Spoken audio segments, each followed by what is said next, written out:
Hello, everyone, and welcome. Welcome, and apologies for the late start. We will be starting in a few seconds. Thank you for your patience.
Hello again, and thank you for joining us for another session of the Academia 2063 Ukraine Crisis webinar series. My name is Laibu Tak, and I'm the Director of Communication Outreach for Academia 2063. We are just waiting for our speaker who is trying to connect, so we will be starting in a few seconds. Thank you so much for your patience. I'll be right back.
Okay.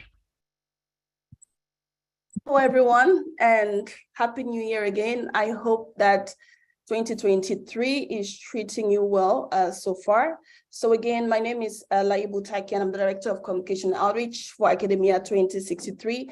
And thank you for joining us for session 5 of our Ukraine Crisis webinar series. Today, we are going to discuss predicting food crop production in times of crisis, the case of wheat in South Africa.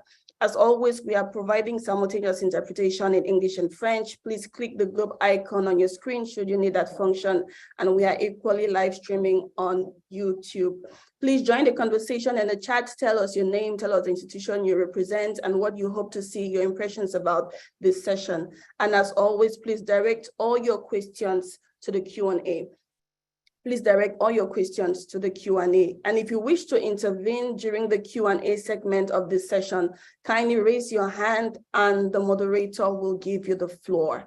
Without further ado, please welcome our moderator for today's session. He is the Director of the Department of Knowledge Systems at Academia 2063, Dr. Augustin Wambo-Yamdre. Thank you very much, Lai. Thank you all for joining. We're so pleased to have you today to look at some important issues that we have been looking at. As mentioned, we'll be talking about the Ukraine crisis, and this will be the fifth session of a series that we have launched. Today, the focus will be on the prediction of food production in times of crisis. Our colleague will take a deep dive on the case of wheat production in South Africa. Dr. Ogenwe Machaya is a senior researcher, and he's also the regional coordinator for Southern and Eastern Africa for RISAX. He works for IMWI, the International Water Management Institute, is based in Pretoria.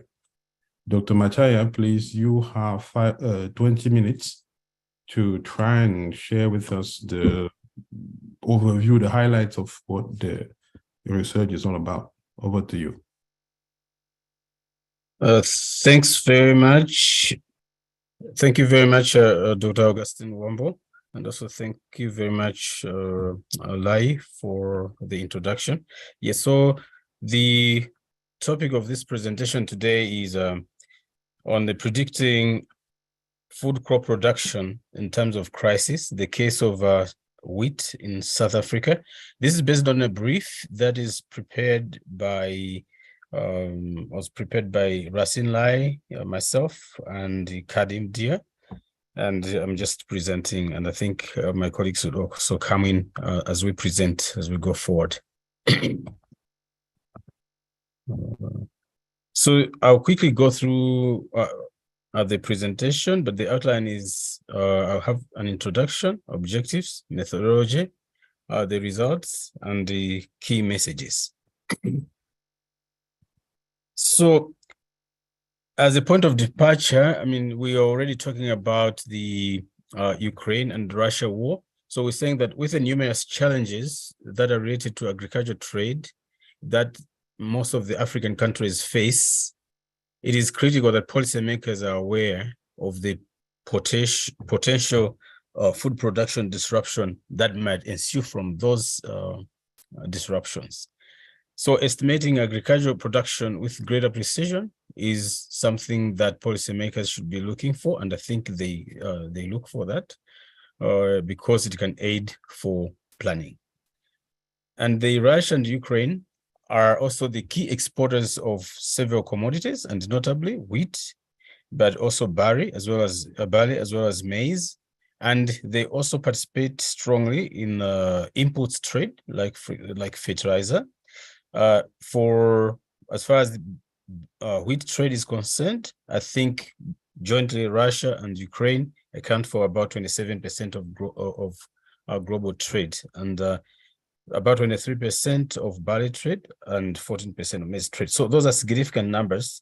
And we are discussing that simply because they are at war at present. And we know that since they play a greater role in these value chains, that the impact that war has is likely going to be felt beyond their borders. And the two also account for about 28% of world's nitrogen, potassium, and phosphorus fertilizer exports. Therefore, the war that is there, as I said, has destabilized the value of global food and the inputs value chains. And we think that this might worsen the longer and the more intensely the war is fought.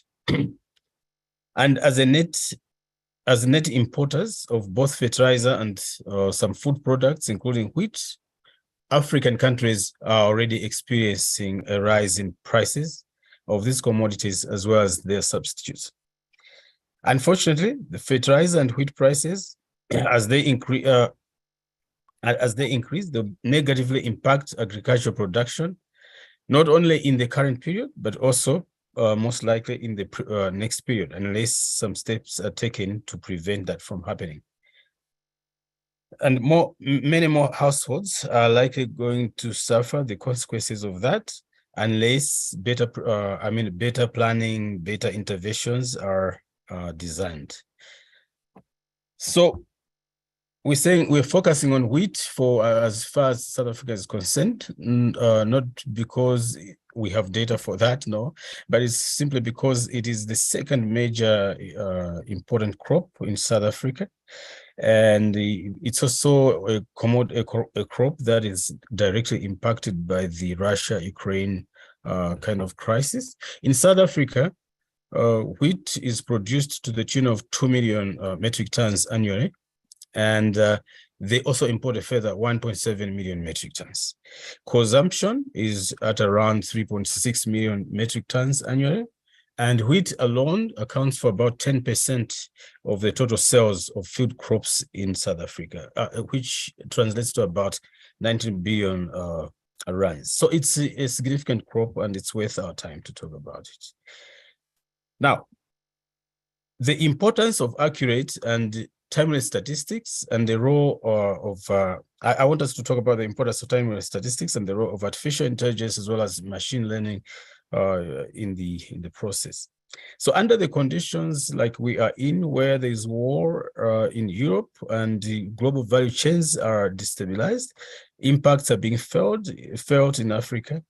One of the things that policymakers grapple with is trying to understand whether they are going to produce more and where. And this becomes a challenge because obviously there is a cost associated with data collection and any other estimates that our countries might want to undertake. So we're saying there is a role for artificial intelligence, especially machine learning and remote sensing data. And I think this paper is trying to also demonstrate that with the case of South Africa. We think that if we can utilize artificial intelligence, machine learning, remote sensing data, then we can have an opportunity whereby data is produced quickly. It's produced probably with less cost once you have shorted the costs of training the scientists to interpret remote sensing data and to run machine learning models. This, if it happens even beyond South Africa and thinking about the other countries, it would also be a real cost saver and a real-time saver. Think about it: when there is a war, you want to estimate things quickly, and you cannot start undertaking or planning national-wide surveys. You need something that is handy. So machine learning and remote sensing data present that kind of opportunity for countries to be able to still understand the agricultural sectors regardless of the circumstances. So objectives, therefore, include to try to focus the quantity of wheat production in South Africa in the 2022 harvesting season, and also to look at the spatial distribution of that harvest within South Africa in order to come up with recommendations on what maybe might have to be done. Even just understanding that information on a spatial production, I think it's already good, because you will be able to know which area seems to be producing more. So if you assume that trade is not optimal or efficient, then you can already know which areas are going to suffer more, and therefore which areas should you direct interventions to. Now, to carry out these predictions, we used the Africa crop production model to predict future production. And the model uses, as I said, satellite remote sensing data as explanatory variables and machine learning techniques as the predictive modeling framework to provide production quantities before the harvesting period at the pixel level. So the remote sensing data makes it possible to examine different objects on on Earth without necessarily having to go there, which I think is an advantage, because going there implies a cost. Whereas then the machine learning techniques makes it possible to extract huge quantities of data from huge big data and make sense out of it. Something that is not possible without those techniques, and that's what we're using here. So upon applying the techniques that are there, then we came up with some of the following results. So the map on the right-hand side is the production of wheat across South Africa. The greens are kind of more production.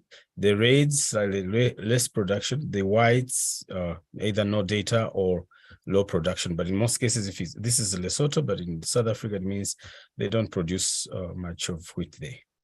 So the 2022 predictions are in line with expected patterns.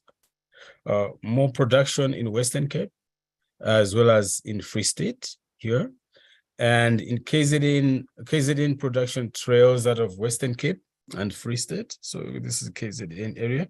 Red doesn't mean they don't produce, but they produce less than 150 per pixel. Northern Cape and Northwestern provinces are also generally not heavily involved in wheat production.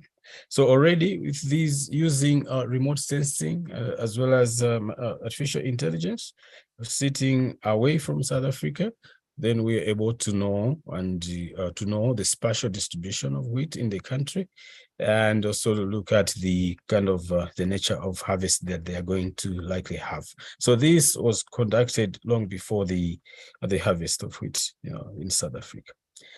And understanding these at the national level and producing that map is useful, but also I think looking at it from province to province and within the provinces, it's useful. So if you look at the province level, you find that, at the national level, in 2022, the models predicted about 1.8 something million metric tons for 2022, which represented a decline from the 2.2 million tons in 2021. And Western Cape and Free State registered an increase in production despite the national decline. So you can see here, these oranges, or the orange bars are for 2022, and they represent an increase here. However, all the other provinces registered a reduction. So once you move away from Western Cape and Free State, you go to Northern Cape, Northwest and Limpopo, Cape, Eastern Cape, KwaZulu-Natal, Mpumalanga, as well as Gauteng, you find that there has been a decline in production in 2022. There's more reduction in Eastern Cape, KwaZulu-Natal, as well as in Mpumalanga areas. As I said, the purpose of this is to be able to have the information on the table, to know what is going to happen in order to design interventions that are going to, that you can direct to those places. It's not more about to explain why that is happening. That is not the goal, but we're saying, given that there's war taking place and prices of wheat are going to go up, we want to know, as far as production is concerned, where is the production more and where is it not more, so that we can know how we can advise policymakers on where they have to intervene first. I don't want to bother you with these tables, but you can still look at them. However, on the left-hand side, I have some conclusions here, or major observations. So within the provinces, you see that within the Northwestern province, there was a general decline of wheat throughout, but the largest decline was observed in the Dr. Ruth Mompati municipality. The decline was about 22%, followed by the Bojanala municipality, which is 20%. But in contrast, Gaitsewe municipality registered the most decline, about 42% in the Northern Cape. But Sianda and Francis Bard municipalities saw an increase, or registered an increase. The Central Karoo saw the largest decline of 32% in Western Cape, but the Western Coast, Eden and Overberg also saw an increase. Now, why I like this is that, again, without necessarily going to Western Cape, but just using remote sensing data and artificial intelligence techniques, machine learning techniques, you are able to see that although Western Cape seems good, within Western Cape, there are some municipalities that are not as well off as the others. And even in the areas where at the provincial level, you see that there's a decline, but if you go inside the province, you find that there are some areas which are badly hit and others that are not badly hit. That information is kind of very critical for a decision maker who wants to cobble up interventions to limit impacts on livelihoods. And again, the Free State generally registered an increase in production, although Calip municipality registered a 12% decline. Similar in Eastern Cape, there was a large decline, but the Buffalo City saw a 58% decline, while the rest declined by at least 49%. So I think in Eastern Cape, the decline was even more tremendous than the others. In Gauteng, where we're based here, the largest decline was in the city of Johannesburg, while the least decline was in Cedarbug municipality. Finally here, all municipalities in KwaZulu-Natal, Limpopo, and in Mpumalanga registered declines in wheat production when compared to 2021. The worst decline in KZN, KwaZulu-Natal, was in Ukanyakude by 49%.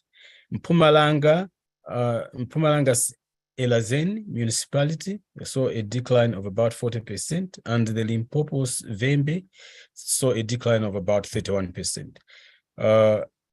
So this information, again, is very, very important. And I mean, to the extent that there's precision using machine learning techniques, we can also be sure that we are being taught something that is useful. And if a policymaker has that information, they can leverage it, cobble up interventions, and go quickly to protect livelihoods from worsening. Now, my colleague is going to say something more about the modeling framework, my colleague Kadim, but I should also just say some of the variables that go into the framework for crop production include some of the biophysical factors, like including rainfall, temperature, as well as the net normalized difference indicators, like the NDVI or vegetation indicators. So we tried to look at the rainfall anomalies and wheat production patterns. Now, here by anomalies, it means we trying to compute, or we computed the changes in temperature, in rainfall between 2022 and the past 20 years. Okay, so look at the deviations. So the huge, and categorize the deviations. Huge deviations are normally considered not good. So they are likely going to be not helpful for crop production in the years to come. So when you compute those deviations or anomalies and put them up here, compare the distribution of those anomalies across South Africa and compare with production of wheat in 2022, without necessarily inferring causality, you can start seeing some correlations here to an extent that huge positive and negative differences in rainfall patterns, for example, less than 20 millimeters and greater than 20 millimeters, appear to correlate negatively with wheat production. Again, larger anomalies observed in Northwest, KwaZulu-Natal, Limpopo, parts of Western Cape, and many of these provinces are also those where there is low production, exception, I think, is just the Western Cape. So there seems to be some kind of a correlation of a negative nature there, which is consistent with the theory and also what the model is saying in the end. Again, if you look at land surface temperatures, anomalies, and wheat production. So you compute the same deviations and you over the past, between 2022 and the averages over the past 20 years, you start seeing again between this map and this map, this is the production map, this is the deviations map in temperature. You start seeing that huge anomalies are observed in parts of Limpopo, so those becoming a little bit red, as well as in Western Cape and parts of the Eastern Cape here, as well as in Mpumalanga here. And so where temperatures generally rose, temperatures have also deviated negatively over parts of the Northwest as well as Northern Cape. And here in the middle, generally kind of stable, not too much deviations, where we have free state, etc. Some of the special, so what you can conclude here, not necessarily talking about causation, but at least some strong correlations here. Some of the spatial variations in wheat production may be explained by these spatial variations in land surface temperature anomalies over time. The same can be observed with respect to normalized difference vegetation indices, the NDVIs.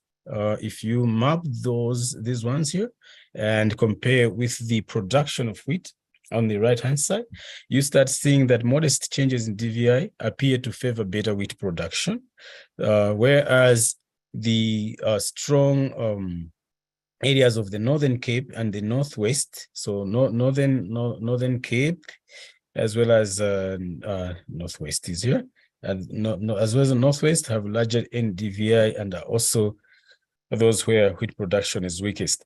Not as straightforward one-to-one correlations, but if you take a good look, you start seeing that there are those kind of patterns. So greater deviations, greater anomalies over time appear to predict production as you go forward, or they kind of negatively affect those ones. So some of the key messages which are coming from here as follows. So it's like just like a summary in case you joined lately. So the Russia and Ukraine war presents a challenge to global food security and household resilience, especially in those countries that depend on international trade for agricultural inputs and food. Predicting future production is therefore critical for anticipating and crafting timely interventions that might limit the negative effects emanating from that crisis.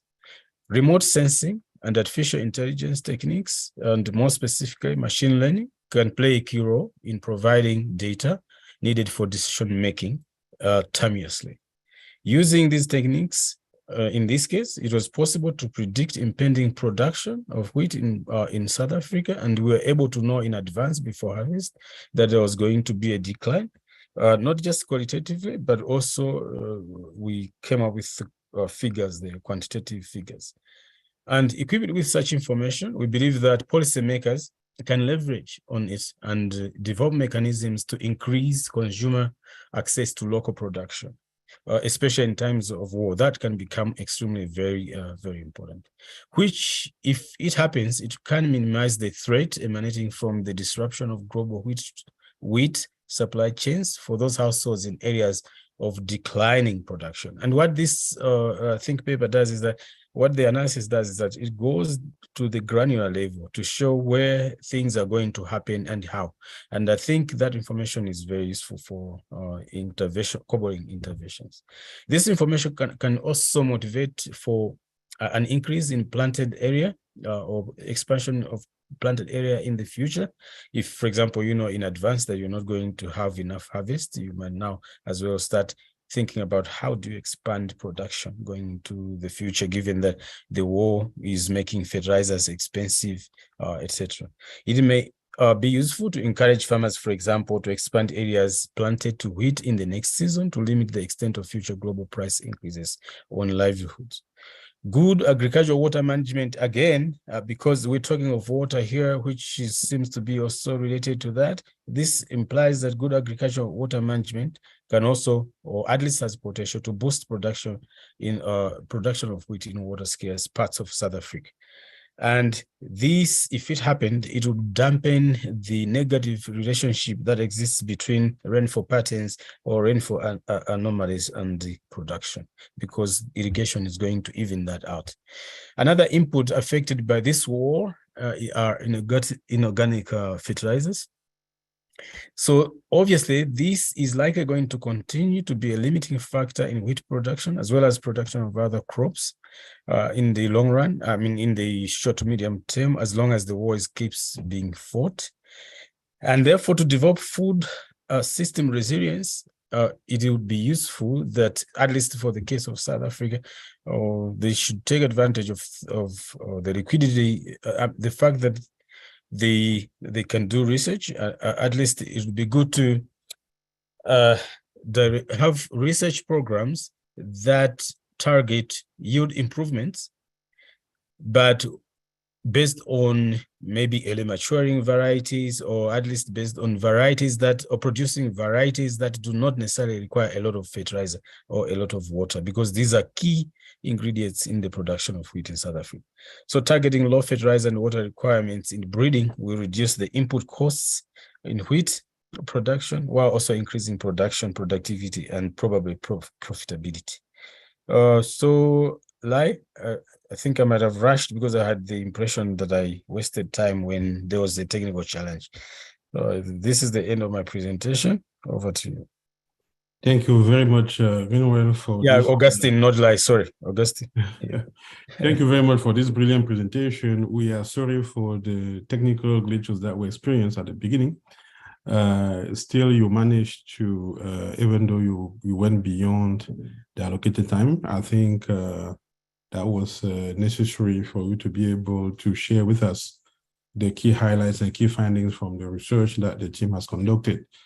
Now, I'm happy to invite your co-author of the policy brief, Mr. Khadim, who is a senior associate scientist, to please share some comments. I know Khadim has been working intensively on the issue of ensuring that data is of quality to inform decision-making. How do you deal with data? How do you mobilize machine learning to be able to facilitate predictions? So Khadim, you have 5 minutes so that we can have another perspective following what Greenwell has presented. Over to you. Thank you very much, Dr. Augustin, and thank you very much also, Dr. Greenwell. So I think as just Dr. Green presented, we are using here the remote sensing data and machine learning to do some prediction for Africa-wide countries. So I think I'm just going to share my screen and just show you a web platform where we are having all the prediction for the whole continent, and also for the case of South Africa, where you can find the data, the quality assurance, the methodology, what we are doing. So let me just share my screen. Where is it?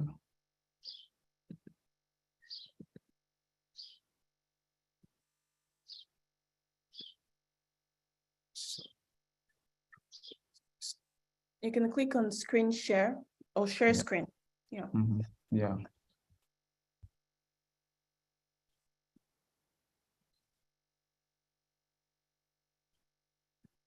Okay. I see my screen now. Yes, we can see your screen. Yeah, thank you. So here is the web platform where we known as the AGWA.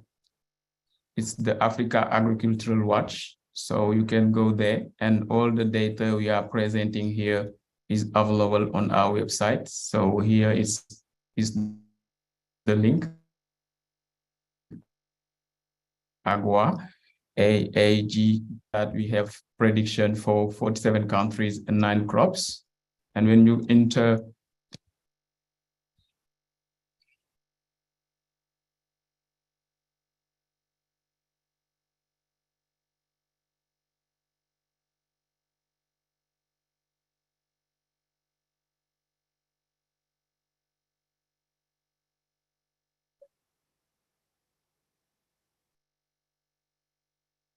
it's still loading.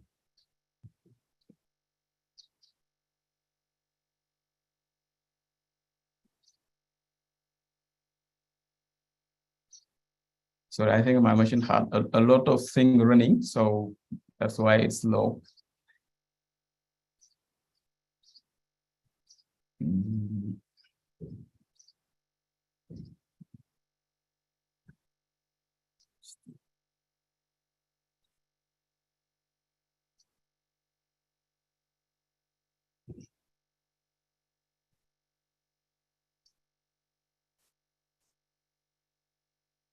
Sorry, but the machine is loading is running a lot of machine learning models, so that's why it's like hitting. But here we can just say that in the AGWA website you have the can somebody else launch the website for you, Khadim, and you can comment on it.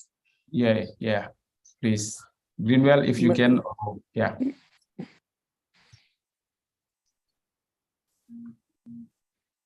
Or maybe Lai or Ibnu can launch the website. Ibnu, please launch the website. Khadim, please go ahead with your commentary. Stop sharing. Yeah. So in the website, yeah, if you can share the website, share the website. Yeah, here, thank you, Ibnu. So here you can see the website. We have already 47 countries and 9 crops. So when you enter the website here, you can see we have like all the data. We have data at pixel level forecast, where you can, when you come here, for example, on countries and regions, you can see all the country available there. So when you click one country, you can have, like, for example, for South Africa, you can see this prediction, this wheat prediction, visualize. You can see here is the data we just use here in this brief. So you can access the data here. You can download them from this web page. And we also compute some district level forecast on the top of the menu. So here we just try to aggregate data at district level for people who are not able to manipulate satellite images. So here we aggregate things at community level, and we do also some comparison between 2022 and 2021. And all those data are available here for download. We also here have the data, even for the biogeophysical parameters, where it's just up. Yeah, the geobiophysical parameters here. We have, like, here the normalized vegetation index. And when you click on one area, for example, you can click just one click. Yeah, you can see, for example, for each area, you have all the historical data. And we also compute the anomaly of the current year compared to the last 20 years. So we have it for the NDVI, we have it also for the temperature, and we also have it for the rainfall data. So all these data we are using here are available for all the countries, for 47 countries, and we are also continue working on the countries. And I think soon we will be having also the 2023 forecast. So all the data you are seeing on our briefs are available here. So please, you can come here and visit. And if you have also questions, you can also shoot us an email, and we'll be happy to respond. So I think that's all I have to add on this. So I think Gillian already walked us through the detailed comments for South Africa. So please, if you need more, just come here on our website, and you will be finding all the data we have. Yeah, thank you. Thank you very much, Hadim. I think that visualization was very helpful. Greenwell, there are a few questions here. I guess you saw them in the chat box. Yes. The one, okay, good. You go ahead. Please, before you go ahead, I may want to maybe add one more from myself. Based on the work that you have done, are you aware of any action that the South African government or any institution in South Africa has initiated to try and do exactly what the paper is proposing? Over to you. So it's the early days. We haven't seen action. I mean, but the fact that we haven't seen doesn't mean that it's not there.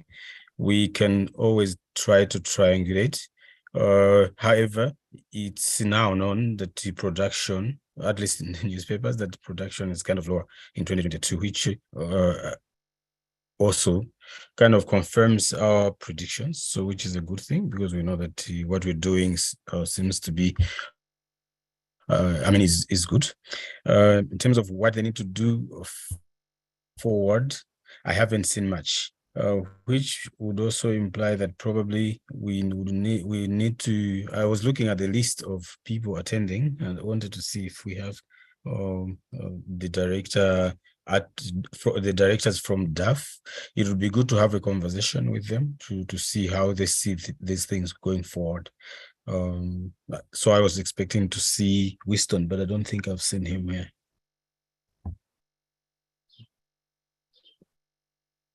Okay. Did I answer your question? Yes, Gunwa, that answers the question. Maybe let me just read the first question from Christian Tiambo. If it happens that war may have affected food security anywhere, don't you think that would be an opportunity for Africa where no local meal is made of wheat or barley? That's a question that came from Christian Tiambo. Maybe you can address that one, then we move to the next. So if the war has affected food security anywhere, he means outside Africa, right? Don't you No, think it that means he's asking if you don't think this is an opportunity for Africa. Well, for every situation, I mean, it can present both challenges and opportunities. So I together with the second question here, yeah, there might be opportunities. I mean, we know now that we are too dependent on global value chains. So as we know, without necessarily saying that trade is not a good thing, trade is a great thing, but we also would need to be strengthening our production systems, increasing efficiency, as well as leveraging on other commodities that are there, alternative food sources, etc. So that would be an opportunity, and it would just depend on how we sell it. But in the medium term, we know that the war and the effects are presenting challenges, and knowing where these challenges might hit hardest is critical, which is why we are doing this kind of research. So, and that is related to, I think, the one that is asked by the anonymous here is also talking about an opportunity. Mm-hmm. Yeah, it's talking about an opportunity. So excuse me here. What was the other question? The other question is the one from the anonymous is knowing that fertilizer in most places have destabilized the soil composition and productivity. Is the war not an opportunity to promote organic agriculture, which seems to be safer than with chemical fertilizers? So for this one, I will be more, I'll come from the data perspective. The data that we collect on the research program on fertilizers per hectare in Africa shows that we use less of organic fertilizers. I think less than 50 kgs. 50 kgs is the target by the African Union, I think, and it's a low target. But many countries don't even reach that one. So that means, yes, I know that we need to be doing much of organic fertilizers to reduce the dependency, but at the same time, I think we have not yet exploited the power of using fertilizers to increase productivity. So it's an opportunity, but I wouldn't say that we should leave production using fertilizers. Maybe we should think about manufacturing our own within African continent to reduce prices when wars like this hit European countries. Okay. Is wheat you can read? Yes, the other question that came from Antoinette Salah is wheat produced as a strategic national consumption investment or foreign direct investment for export? What were the reasons for the decline in wheat production in various provinces? Is wheat irrigated? Okay, so in South Africa, most of the wheat is irrigated. The actual causes of that decline, especially, I don't think we can easily tell. We can only speculate. It might be to do with water scarcity issues as well, but I don't want to be speculating too much there. As I said during the presentation, a bigger part of the work that we're doing here is not necessarily on the cause of that, but we're saying, can we identify what is going to happen, regardless of the cause of that? But in the future, I think I can see the extension of this work. We can now start also looking at what is causing those spatial differences or decline. And by linking this work of production to fertilizer imports, etc. We didn't do that now because the war started the same year of 2022. So we didn't want to start drawing spurious causations. The other question where he's saying, what was the Was the wheat irrigated? Is the wheat irrigated? Yeah, most of the wheat is irrigated. Mm-hmm. Yeah.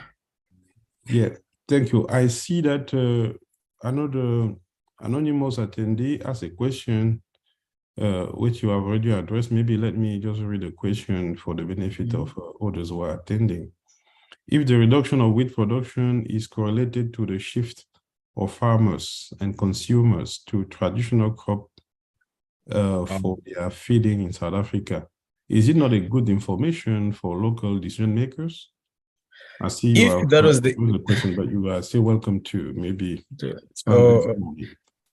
I found it interesting because indeed the reduction, a decline in production might not necessarily mean that it's a bad thing. In some cases, it might be planned. But I think what I answered him was that in this case, there's no information that shows that consumption or demand for wheat has declined. It still stays at about 3.6 million metric tons, which surpasses the production levels in South Africa. In which case, we cannot say that it is hard to think that it is because of changes in tastes and preferences, and unless if there was another parallel research somewhere to that extent. That's, I think, what I would say there. Okay, very good. The floor is open for another round of questions. We still have a few Mr. more. Moderator, there's a question that was left in the general chat from Musamba Mubanga, and it says, how can we enhance the sovereignty of local production in Africa? And what are the key sustainability lessons from the Russia-Ukraine war? Over to you, Gabriel. So enhancing local production within Africa, I think it's related to some of the key messages there. I mean, production of these things shouldn't really be rocket science. We need soils, good soils, we need good soil health, we need availability of water, we need those sources of nutrients. Over time, Africa needs to build its own capacity in fertilizer manufacturing, be it organic or inorganic. Africa needs to, we need to take advantage of water irrigation technologies and make sure that even where they're facing economic water scarcity, we should be able to come with technologies, extract that water and use it for irrigation. That I think if we can do it and ensure that the irrigation systems are sustainable, then the also production systems can be sustainable. And combining the inorganic fertilizers that we should have industries for, of manufacturing industries for, combining that with the organic fertilizers that someone was advocating here, I think if we can use them in a way that we don't overuse the other one to the detriment of the environment, that's how we can also do, we can achieve sustainability. This sustainability question, as far as agriculture is concerned, is a broader question, but I think in this context, those can pay to be some of the things we might need to do. Very good. Yeah, maybe from the work that you've done, in the case of a typical country, it could be South Africa. What do you see at the present moment as the biggest challenge in a crop production prediction? For prediction? For prediction, yes. For at the country level or at the country level? So for the countries, what I think might be challenges are to do with skills, skills for predicting. So I think that each country has some people who have done some GIS and some so they have some skills here and there, but I don't think they have a critical mass of skills, of people with skills to be able to utilize big data, to be able to harness the power of satellite data in decision making. So going forward, not only in South Africa, maybe even less in South Africa, because they seem to have also a good industry base there where they can easily do some of the things. But many of the African countries, or at least here in Southern and East Africa, would benefit a lot from skills development programs, tailored deliberately to make sure that people know programming languages, machine learning techniques, remote sensing techniques, etc., in order for them to apply to these kind of things. And this is something that you can't just wish away or just think that a country can just do. They have to take a deliberate effort really to invest in that area in order to be able to do this. Very good. Maybe before I turn it back to Lai, I would like to ask Hadim if he has any reactions, any comments? Yeah, thank you. I think I'll just comment on that last one question. I think the prediction, the skills is important, but also sometimes when you want, for example, we talk here about the inputs, for example, fertilizers, and say it's not sometimes just satellite images. But when you do more accurate work, you may need, for example, for the country to have data at the field level for fertilizers, doing more effort on collecting those data at field level and at the wider scale. So when you have the geobiophysical data, you can add for more precision. If you have to know the why on the socioeconomic side, you need to have those data like fertilizers data, all those socioeconomic data also. And I think it's a big deal a big challenge for countries to try also to have those data at the field level, those socioeconomic data. And if we combine them with satellite images, I think we will know the why and the where, and it will be more complete picture. Yeah. Very good. Thank you, Hadim. Greenwell, maybe just one final word on the way forward, on the next step, and then we invite Lai. Okay. So just as I said, I think we need to continuously take advantage of the emerging techniques in the analysis of information, analysis of data, to make sure that we produce information that can help in decision making. And I think machine learning as well as remote sensing data present that opportunity. And it would be good that we so at both at the country level, it would be good that at country level we invest some resources into making sure that we train a critical mass of people who can run these models in the countries, but also as a challenge to the scientific community, including ourselves at academia, research, etc. We need to be having programs tailored to or designed to give that training to many of these countries in order to make sure that we reduce the skills gap that exists at the moment. Over to you. Thank you very much. Thank you, Hadim, for your contributions. Much appreciated. Over to you, Lai. Thank you very much, Mr. Moderator. Thank you, Dr. Augustin Wambo-Yamje, for moderating this session. Thank you to our speakers, Dr. Greenwell Machaya and Mr. Hadim Dia.